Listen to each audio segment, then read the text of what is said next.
everyone, welcome back to my channel and welcome to Day of the TRIFFIDS part 3. I'm very excited to see how they get themselves out of this car because they are surrounded by humans. Again, I just want to say thank you for the support on this. It's so lovely seeing the discussions going on about humanity and how a situation like this happens and the worst of humanity comes out. Also, you guys were saying that this was originally a book, which, as you can probably tell by some of the books you can see, I'm a big book lover. So I'm going to try and get my hands on the book. Is it just on Amazon? Let me know. It's because I'd love to read it and see kind of the comparison. Okay, so I kind of feel that I hope we're not being led to have these two lead actors and that at the end in like episode 6 one of them dies.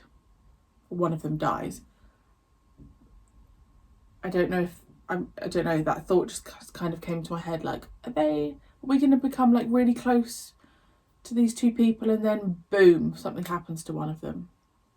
Obviously, I hope that they live happily ever after together, but it's TV. It's not always that simple, is it? If you are new here, my name is Marie-Clare. Thank you so much for joining me. If you are interested in the full lengths, I will leave the link below along with my socials.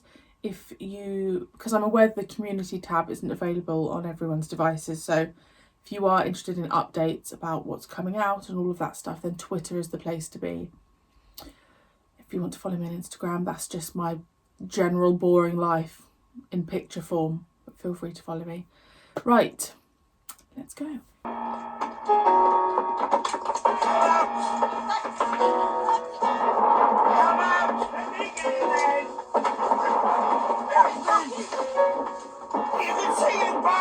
You're staying with us! Horrible.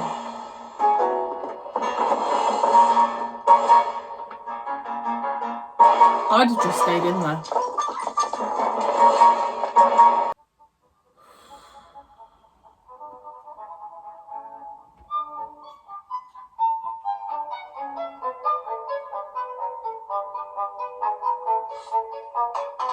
I've never seen a traffic car on the side of a building. Just in case. I assume that's his place. Liberated it while your back was turned.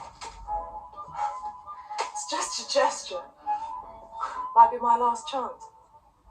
It looks great. There's no cutlery, I'm afraid. Oh, that's a bit off. Thought this was a show flat.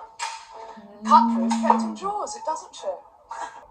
Oh, God. Come on, let's eat. There's your penknife. I just don't think you'd ever be able to Tell me relax, history. would you? Speak with your mouth full if you like, I don't mind. Do you mind if I don't? No, not if it offends you. Going to history. Rather not. There's nothing very exciting to hide. My mother died a year ago and I went back to live with my father. You're quite right, we were comfortably off. It's the same with you. I think I'd like to know you from today. And you know me from today. I might not like what I was yesterday. I might not like what you were. I don't want us to decide that we don't like each other. I need your company.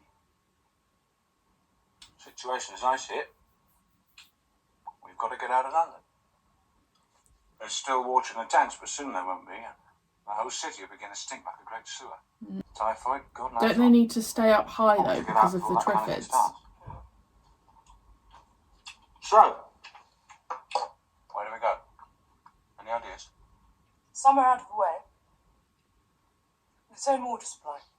A well, perhaps. We'll have to get to towns for supplies once it's safe again. How long will that be? Hey, how about Sussex? The South Downs. I know a place there. It's a beautiful old farmhouse overlooking Pulborough. Oh, it's not very high up. But then it's My neck of the woods. They're great. The real do-it-yourself environment freaks. Let's make a list. I like lists. Me too.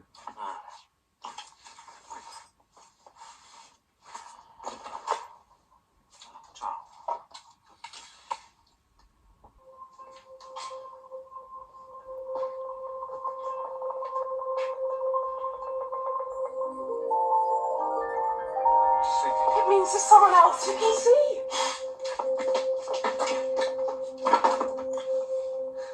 What are you doing? Marking the position so we can find it again tomorrow. Too dangerous to go out in the streets tonight. It's the University Tower, I think, but I'm not sure.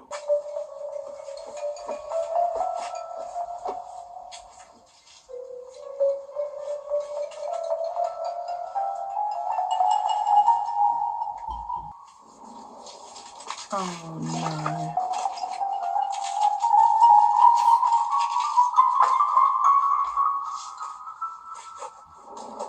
Oh no, that is hideous.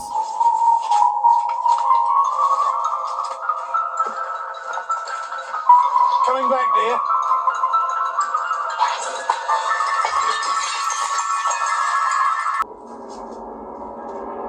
She wouldn't even know what it was. Oh my god, that's horrible. Tom? Gosh, it would really bond you, wouldn't it? These people have got just as much bloody right to live as you have. It's not their fault they're blind, but I'll tell you this. It is going to be your bloody fault if they starve!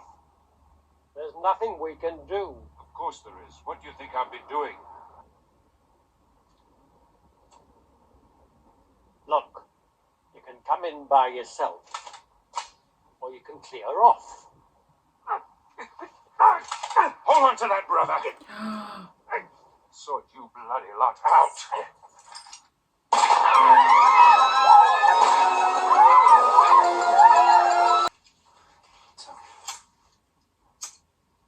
He's right, isn't he, that man?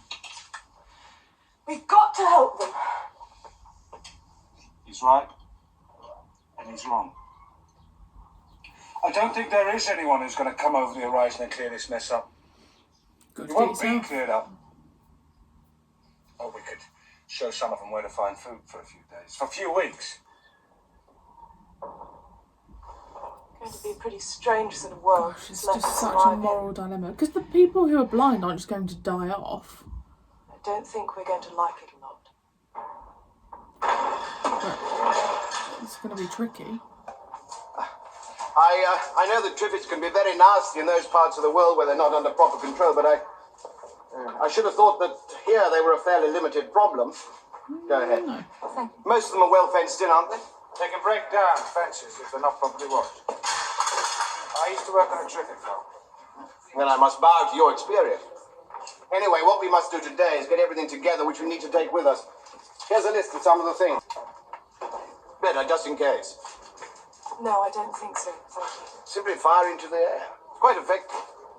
We've got to survive. They are treating the blind like they're bloody cattle. As you possibly know, my name is Michael Beadley. This is Elspeth Carey, Dr. Fawless, our medical officer, Miss Burr, and Major Anderson. We are a self-elected committee. Since speed and organisation have been essential, there has been no time for democratic formalities. We intend to establish a community of those who have survived the catastrophe, and we wish to set before you the facts as we see them and the future as we see it. And some of us may be feeling it is the end of everything, but it isn't. It can be if we allow it. For a minimum of 1 year, we shall have to exist in what will be, virtually, a state of siege.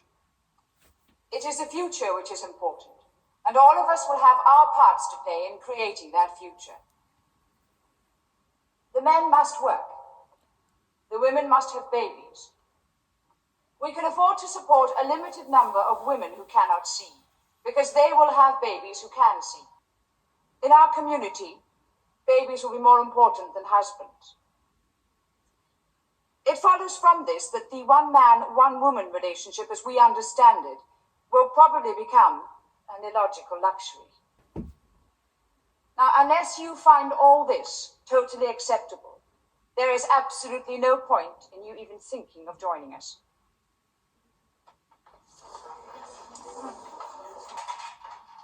The women didn't like the sex act. They'll come round to it. After all, what's the choice? To have babies and a community to look after you, or no babies and no one to look after you? Most women want babies.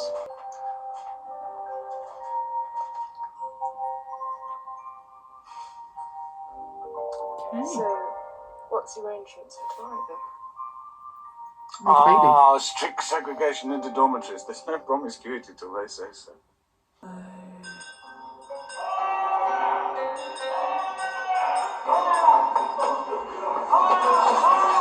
women are all right. They've got a second way out. Get down the main stairs. Come on.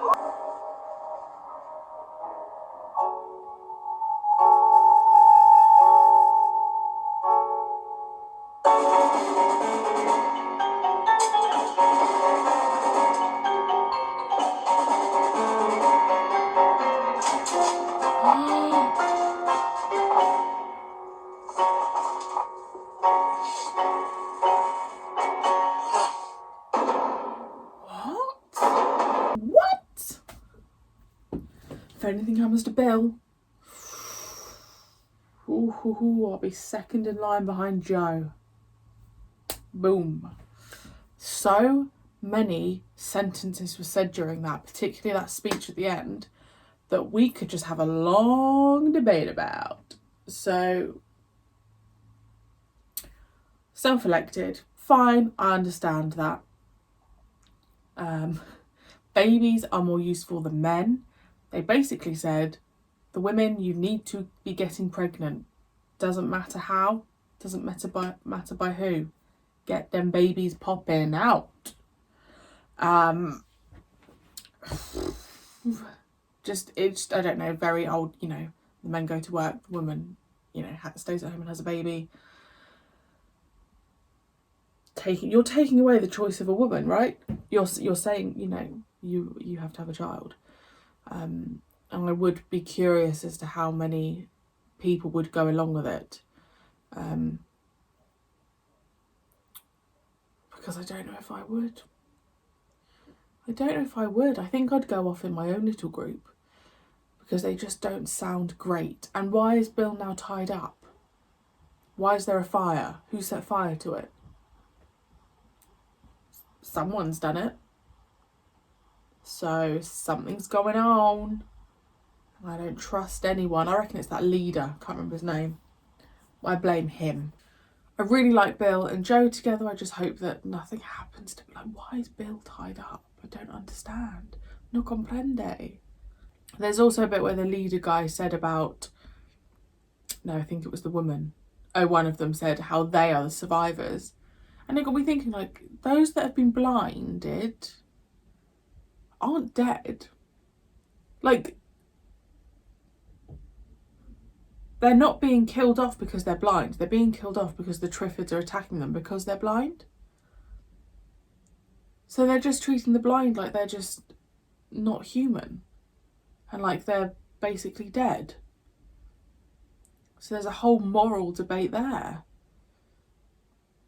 In my head, my thinking is just, well, can't we just find some doctors and surgeons to fix their eyesight the same way they did with Bill? And that's why I'm not a writer for TV and film, because I wouldn't get anywhere. But yeah, I love a thought-provoking TV show, you know, where there's real debates to be had. And I've been loving reading your comments because I just find it absolutely fascinating. I want to know what happens to Bill. I love Bill. So let me know your thoughts on that episode, and I will see you not next week because I've got Doctor Who week, but I will see you the week after for episode 4.